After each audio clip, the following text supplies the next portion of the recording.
नमस्कार दोस्तों, वेलकम है आपका ऐसे इंग्लिश क्लासेस में। आज हम बात करते हैं वॉइस। वॉइस एक ऐसा चैप्टर होता है जिसका कॉम्पिटिटिव और एकेडमिक स्तर से काफ़ी महत्व होता है और एयरफोर्स, बैंक, एसएससी लगभग हर तरह की एग्ज़ाम्स में वॉइस का यूज़ होता है। तो आज हम इसी टॉपिक पर बात करते हैं। वॉइस को समझने के लिए सबसे पहली बात यह है कि हम दैनिक जीवन में बहुत सारे ऐसे वाक्य बोलते हैं जिनमें कोई कार्य हो रहा है तो ऐसा प्रतीत होता है कि कोई क्रिया जो है वो अपने आप हो रही है, और कभी कभी हमें ऐसा प्रतीत होता है कि क्रिया को करने वाला उपस्थित है। इन दो रूपों के आधार पर ही हम इसको एक्टिव और पैसिव दो फॉर्म में बांटते हैं। एक्टिव वॉइस में क्रिया हमेशा कर्ता से प्रभावित होती है। कोई भी सेंटेंस होगा उसमें क्रिया पर कर्ता का प्रभाव पड़ रहा होगा, उसका टेंस और सब्जेक्ट एग्रीमेंट कर्ता से ही प्रभावित हो रहा होगा। जबकि पैसिव में क्रिया हमेशा ऑब्जेक्ट से प्रभावित होती है। ये इस चीज़ को ध्यान में रखते हुए हम आगे बढ़ते हैं और देखते हैं कि एक्टिव से पैसिव में किस तरह से बदला जाता है। तो एक्टिव से पैसिव में बदलने का जो हमारा मुख्य उद्देश्य होता है वो होता है वाक्य में निरंतरता लाना। इस आधार पर हम बहुत ही कम समय में आज आपको ये बताएंगे कि एक्टिव से पैसिव में कैसे बदला जाता है।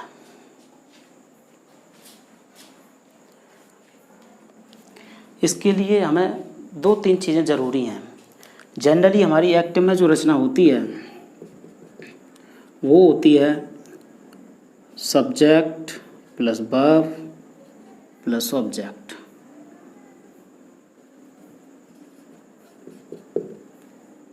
और जो पैसिव में रचना होती है वो होती है object plus progressive verb plus by और कोई अन्य प्रीपोजिशन प्लस सब्जेक्ट। इस प्रकार शॉर्ट में हम ये रचना हमारी पैसिव फॉर्म में होती है। सबसे पहले ये हमें पता होना चाहिए। दूसरी बात कि कौन सा टेंस किस टेंस में बदल जाता है ये भी पता होना चाहिए। तो देखिए, एक्टिव से पैसिव में बदलते समय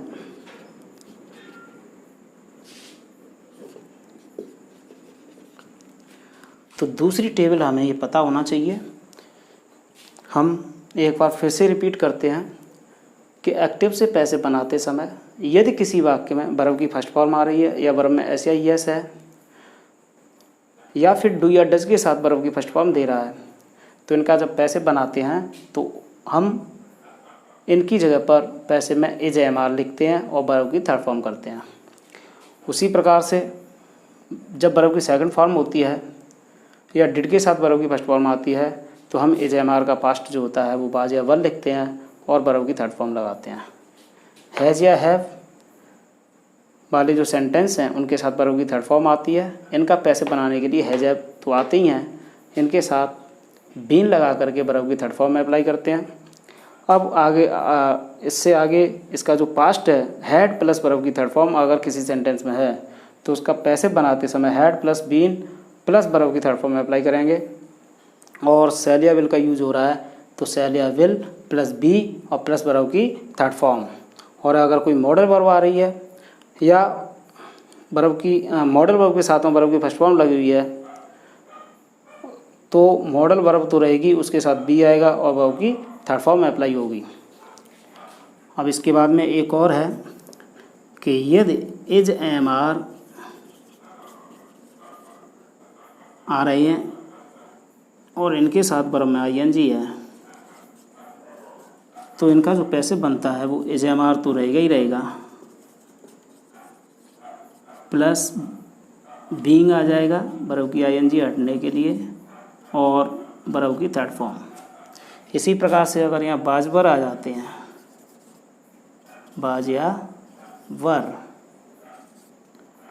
और वर्ब में आई एन जी आती है तो सेम इसी तरीके से यहाँ बाज या वर आ जाते हैं, प्लस बीइंग आ जाता है और प्लस वर्ब का थर्ड फॉर्म अप्लाई करते हैं। अब चलिए आगे चलते हैं। तो दूसरी जो इम्पोर्टेंट चीज़ है वो ये है, और तीसरी जो इम्पोर्टेंट चीज़ है वो है प्रोनाउंस के सब्जेक्ट और ऑब्जेक्ट। मान लीजिए एक्टिव वॉइस में अगर ही दे रहा है तो यहाँ बाई हिम लगाएंगे पैसिव में, और अगर यहाँ हिम आ रहा है तो यहाँ पर ही कर देंगे। इसी प्रकार से यहाँ आई है तो यहाँ बाई मी हो जाएगा, और अगर मी है तो यहाँ पर आई कर दिया जाएगा पैसिव में। इसी प्रकार अगर एक्टिव में वी आ रहा है तो पैसिव में बाई अस होगा, और अगर यहाँ पर एक्टिव में अस आ रहा है तो इसका पैसिव में वी होगा। इसी प्रकार जो दे है तो दे पैसिव में बाई प्लस देम में बदल जाएगा, और अगर यहाँ एक्टिव में देम आ रहा है तो ये दे में कन्वर्ट हो जाएगा। इसी प्रकार अगर यू आ रहा है तो यहाँ पर बाई यू हो जाता है, लेकिन अगर यू ऑब्जेक्ट के रूप में है तो उसका यू का यू रहता है। और अगर यहाँ पे सी है तो बाई हर हो जाता है पैसे में, और अगर एक्टिव में हर आया हुआ है तो पैसे में इसका सी हो जाता है। बाकी जो हु है, हु की जगह पर बाई हुम कर देते हैं। तो ये हमें पैसिव के लिए जो ऑब्जेक्ट्स हैं रफली तौर पे इनकी हमें जानकारी होनी चाहिए।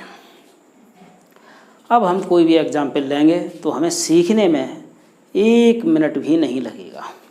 चलिए एग्जाम्पल ले लेते हैं हम।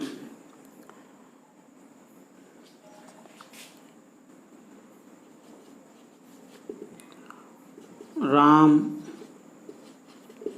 Yeats food. अगर इस सेंटेंस का हमें पैसिव बनाना है तो सबसे पहले हम ऑब्जेक्ट फाइंड आउट करेंगे। ऑब्जेक्ट हमारा फूड है और जो सब्जेक्ट है वो हमारा राम है, और जो वर्ब है वो ईट्स है। तो इसका पैसिव बनाते समय जैसा कि हमने बताया है कि अगर ऐसे यस आ रहा है तो इसके हिसाब से सबसे पहले तो हम फूड को लेंगे ऑब्जेक्ट के रूप में। इसके बाद में ये जो ऐसे यस है ये कन्वर्ट हो जाएगा इज या एम या आर, लेकिन फूड है तो यहाँ सिंगुलर वर्ब आएगी फूड के साथ इज, और जो ईट है वो ईटन में कन्वर्ट हो जाएगा, और जो राम है वो उसकी जगह पर बाई राम हो जाएगा। दोस्तों इसी तरीके से अगर यहाँ एट होता तो यहाँ पर बास कर दिया जाता, तो ये इसका पास्ट हो जाता। दूसरी चीज़, हम इसको इरेज करके आगे बढ़ते हैं। यदि यहाँ दूसरा एग्जाम्पल कंटिन्यूअस का दे दिया है, जैसे I am reading a book, reading a book, तो इसका पैसिव बनाने के लिए सबसे पहले इसका ऑब्जेक्ट लेंगे अ बुक, जैसा कि हमने यहाँ बताया था पहले इस लिस्ट में कि इज एम आर अगर आ रहा है तो इज एम आर ज्यों की त्यों रहेगा, कोई चेंज नहीं करेंगे। तो अ बुक इज, और जो आई एन जी आ रही थी वर्ब में उसकी जगह पर हम बीइंग लिख देंगे, और जो रीड है उसका थर्ड फॉर्म हो जाएगा रेड, और ये आई की जगह पे हो जाएगा बाई मी। तो इस तरह से हमारा कंटिन्यूअस है। दोस्तों इसी तरीके से अगर यहाँ हम बाज कर दें तो यहाँ पर भी बाज हो जाएगा, तो पास्ट कंटिन्यूअस भी हमारा इसी तरीके से हो जाता है, कोई इसमें एडिक वाली बात नहीं है। अब हम तीसरा नंबर ले आते हैं कि अगर कोई सेंटेंस हमारा परफेक्ट टेंस का दिया हुआ है तो तीसरा एग्जाम्पल हमारा परफेक्ट टेंस का होगा। जैसे ही हैज कॉल्ड मी। तो इसका पैसे बनाने के लिए सबसे पहले हम ऑब्जेक्ट को देखेंगे। मी यहाँ पर आ जाता है आई के रूप में, आई, और आई के साथ हैव आएगा तो यहाँ हम हैव लिख लेंगे। और ये जो हैज़ के साथ वर्ब की थर्ड फॉर्म है, इसको प्रोग्रेसिव करने के लिए यहाँ पर बीन ऐड हो जाएगा। और अब वर्ब की थर्ड फॉर्म जो कि ऑलरेडी दी होती है हैज हैव के साथ या हैड के साथ, तो यहाँ हमें थर्ड फॉर्म की कोई हेडिंग नहीं होती है, ज्यों की त्यों लिखनी होती है वर्ब, जैसी एक्टिव में है कॉल्ड, और ये क्या कर देते हैं बाई हिम। तो इस तरीके से हमारा परफेक्ट का भी हो जाता है। दोस्तों अगर हमसे कोई कहता है कि यहाँ पर पास्ट परफेक्ट हो जाए, तो पास्ट परफेक्ट भी कोई बड़ी बात नहीं है, यहाँ पर हम हैड कर सकते हैं और यहाँ पर भी हैड हो जाएगा। तो ये परफेक्ट का हुआ, कंटिन्यूस का हो गया। अब हम आगे बढ़ते हैं कि अगर कोई मान लीजिए सेकंड फॉर्म में दे दिया सेंटेंस पास्ट इंडेफिनिट में, जैसे ही ब्रोक द चेयर,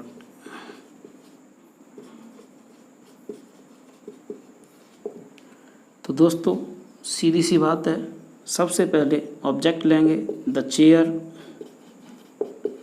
और जो सेकंड फॉर्म है उसकी जगह पे जो हमने पहले ही बताया है बाज या बर, तो उसकी जगह पे हमारा प्रोग्रेसिव करने के लिए बाज, और जो ब्रोक है उसका ब्रोकन कर दिया जाएगा थर्ड फॉर्म ब्रोकन, और ही जो है वो बाई हिम में कन्वर्ट हो जाएगा। तो इस तरीके से पास्ट इंडेफिनिट आ गया। अगर यहाँ पे मान लीजिए डिड हो जाता, तो डिड होता है नेगेटिव या इंटरोगेटिव सेंटेंसेस में होते हैं, तो वहाँ पर भी हमारी यही रचना होती, जैसे ही डिड नॉट कॉल मी। तो इसका जब हम पैसे बनाएंगे तो पैसे बनाते समय जो मी है उसका आई कन्वर्ट हो जाएगा, और जो डिड है उसकी जगह पे वाज आ जाएगा, नॉट अपनी जगह पे रहेगा, कॉल का कॉल्ड हो जाएगा, और जो ही है बाई हिम में कन्वर्ट हो जाएगा। दोस्तों अगर यहाँ पे डिड ना होके डू या डज होता, डिड ना होके डू या डज होता, तो हम यहाँ डज की जगह पर प्रेजेंट में इज कर देते हैं। तो इस तरीके से टेंस वाइज ये अफर्मेटिव या नेगेटिव सीधे सीधे हो जाते हैं।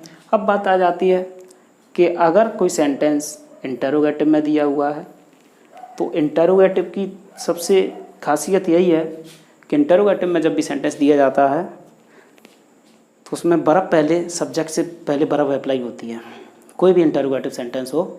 और अगर कोई क्वेश्चन वर्ड भी दिया है तो ऐसे सेंटेंस जो हैं वो डबल इंटरोगेटिव के रूप में जाने जाते हैं। तो दोस्तों अगर इंटरोगेटिव सेंटेंस कोई भी दिया है तो इसमें घबराने की बात नहीं है, तरीका वही रहता है। वर्ब अगर सब्जेक्ट से पहले है एक्टिव में, तो पैसे में भी वर्ब सब्जेक्ट से पहले ही आएगी। मान लेते हैं कि डज सी ईट फूड।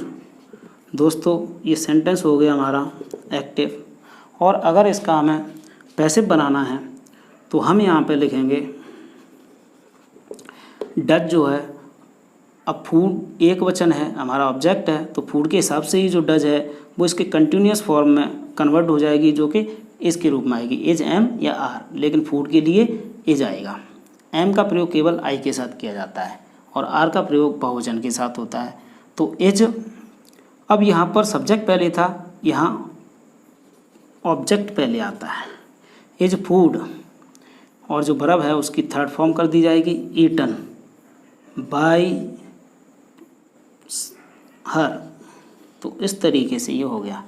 दोस्तों अगर यहाँ मान लीजिए डबल इंटरोगेटिव हो जाता है, जैसे क्वेश्चन हो गया कि why does she eat food, तो इसमें भी घबराने की ज़रूरत नहीं है, ज्यों की त्यों हमें उतारने होते हैं ये, और बड़ा सीधा सरल इजी तरीका होता है कि यहाँ हमें इनमें कोई भी चेंज नहीं करना है, केवल इसकी कंटिन्यूस फॉर्म लिखनी है। तो डू या डज के लिए हमने पहले ही बता दिया है, HMR है SIS वाले में। तो वाई ज्यों की त्यों आएगा और यहाँ पर इज आ जाएगा, और अगर यहाँ पर फूड है तो फूड यूज किया जाएगा,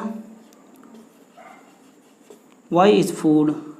उसके बाद वर्ब की थर्ड फॉर्म अप्लाई होगी, ईटन, और उसके बाद में आएगा बाई हर।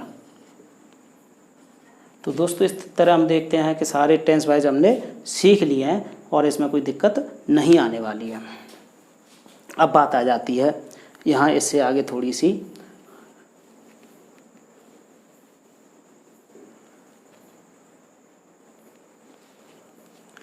मॉडल वर्ब वाले सेंटेंसेस की। तो मॉडल वर्ब में कोई ऐसी दिक्कत वाली बात नहीं होती है। जैसे मान लीजिए कि यहाँ सेंटेंस लिखा है, ही कैन डू इट। तो हमने पहले ही बताया है कि सारी मॉडल्स के साथ बी वर्ब का इस्तेमाल करते हुए वर्ब की थर्ड फॉर्म लगा देते हैं। बाकी तरीका सेम है। तो ऑब्जेक्ट लेंगे इट, यहाँ हो जाएगा कैन और इसकी जगह पर हो जाएगा बी, और डन बाय हिम। तो इस तरीके से हो जाएगा। अगर ये मॉडल वर्ब शुरू में होती तो यहाँ पर भी मॉडल वर्ब शुरू में होती, सेम उसी तरीके से। जैसे मान लीजिए एक और सेंटेंस हम ले लेते हैं कि जैसे मस्ट यू डू इट। तो यहाँ पर जब इसका पैसे बनाएंगे तो मस्ट यहाँ है तो मस्ट का मस्ट ही लेंगे, और इसके बाद ऑब्जेक्ट आएगा और इसके बाद बी और डू डन में कन्वर्ट हो जाएगा और हो जाएगा बाई यू। तो दोस्तों यहाँ मॉडल वर्ब्स के साथ भी कोई दिक्कत नहीं है, बड़ी आसानी से हम इन्हें कर सकते हैं। केवल हमें ध्यान रखने की ज़रूरत है एक बार में। दोस्तों इसका एडवांस फॉर्म देखने के लिए हमारा अगला वीडियो देखें, हम उसमें कम्प्लीटली दिखाएंगे। और अगर ये तरीका पसंद आया हो तो हमारे चैनल को ज़्यादा से ज़्यादा शेयर और सब्सक्राइब करें।